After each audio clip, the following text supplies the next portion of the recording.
Hey, welcome to World Code Updates. Please subscribe to my channel and press the bell icon for more updates. Headlines blared across the globe. U.S. Navy ship ambushed off the Somali coast. Newsrooms scrambled, anchors spoke in urgent tones, and the world's attention snapped to the troubled waters of the Indian Ocean. The story was everywhere. A brazen attack, a challenge to American power, and a new chapter in the age-old battle for control of the seas. Pirate Armada attacks American vessel. Dozens of small, agile boats, more than ever seen before, swarmed toward the massive ship, their engines roaring in the darkness. The confrontation was not just a skirmish, but a declaration. The pirates were organized, emboldened, and ready for war. On December 7, 2025, the Indian Ocean was shrouded in darkness. The USNS Lewis and Clark moved silently, a shadow on the water, its lights dimmed, its presence almost invisible to the naked eye. The vast expanse of ocean seemed empty, but danger lurked just beyond the horizon. The crew, seasoned and alert, navigated Pirate Alley, one of the world's most dangerous shipping lanes. Tonight, the ship's radar was off, a deliberate move to avoid detection. The Lewis and Clark was sailing blind, a calculated risk that heightened every sense on board. Every creak of the hull, every whisper of the wind could signal approaching danger. The captain watched the darkness, knowing this was no ordinary voyage. Months of intelligence and planning had led to this moment. Somali pirates had evolved. No longer ragtag bands, but a coordinated, paramilitary force with advanced tactics and weaponry. The stakes had never been higher. Their goal was clear: control the shipping lanes, disrupt global trade, and challenge the world's navies. The U.S. Navy's answer? Use the Lewis and Clark as bait in a high-stakes trap, hoping to lure the pirates into a confrontation on their own terms. To outsiders, the ship looked vulnerable, alone, slow, and unprotected. But this was a carefully crafted illusion, orchestrated by CENTCOM. Every move, every signal was part of a larger strategy designed to draw the enemy in. The Lewis and Clark was a pawn, placed to draw out an enemy emboldened by recent successes. The ocean's silence was deceptive, masking the tension that gripped every sailor on board. Soon, the stillness would shatter, and the world would witness the fury of modern naval power unleashed. The calm was not peace, it was the breath before chaos. Beneath the surface, both sides prepared for battle.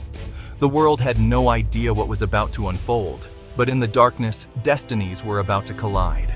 The USNS Lewis and Clark, a massive supply ship, was the lifeblood of the fleet, slow, predictable, and a pirate's dream target.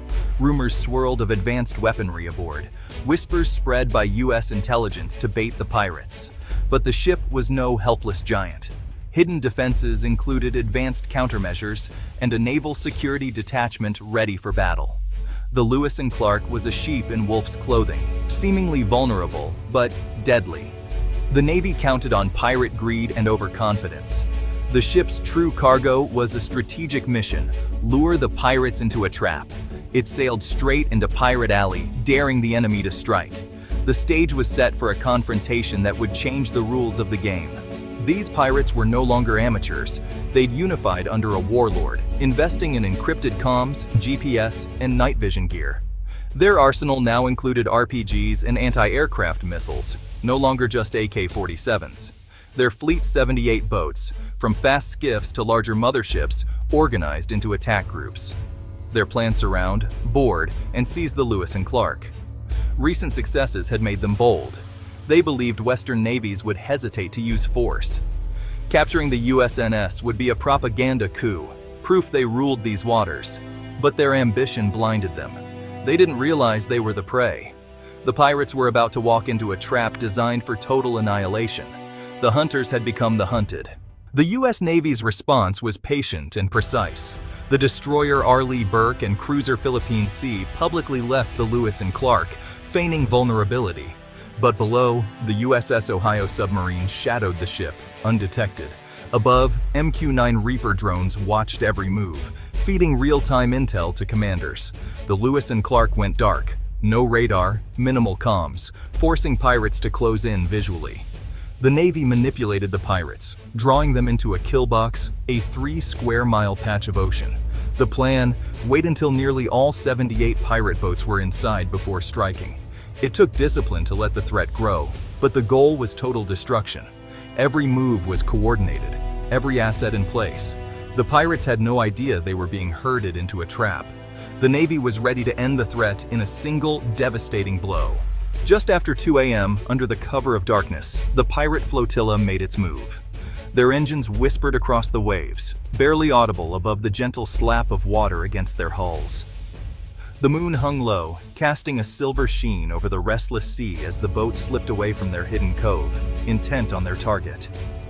High above, drones tracked the boats as they fanned out, closing in on the Lewis and Clark.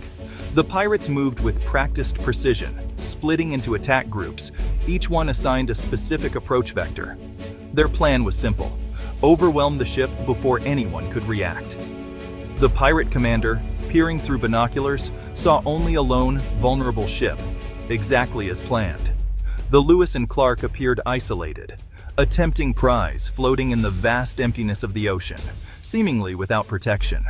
Deep below the surface, on the USS Ohio, tension mounted as sonar confirmed the pirates' approach.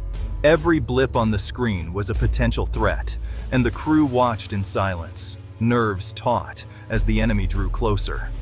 The kill box filled, Group Alpha in, Group Bravo crossing, all assets converging.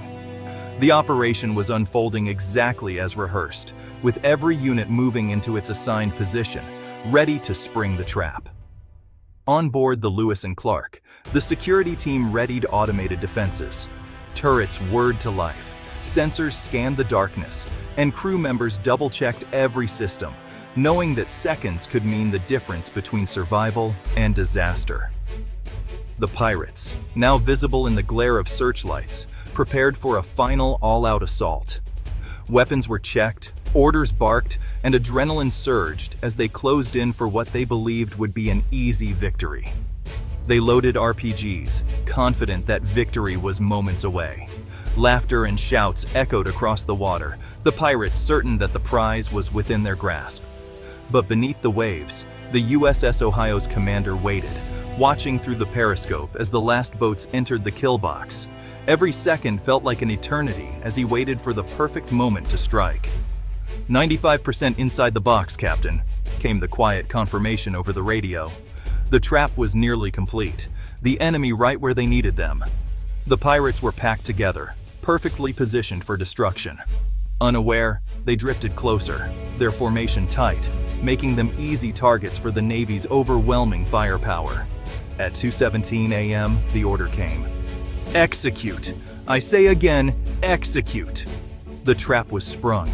In an instant, the night erupted with the fury of modern warfare. The pirates had no idea what was about to hit them. In their final moments of confidence, they remained oblivious to the storm about to break. The night would belong to the Navy. As dawn approached, it would be clear who truly ruled these waters. The first blow came from below. USS Ohio launched torpedoes at the pirate motherships. Explosions tore through the fleet, decapitating pirate command in seconds.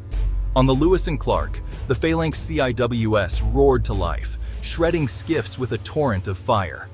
Pirates never got a shot off. Boats vaporized before they could react.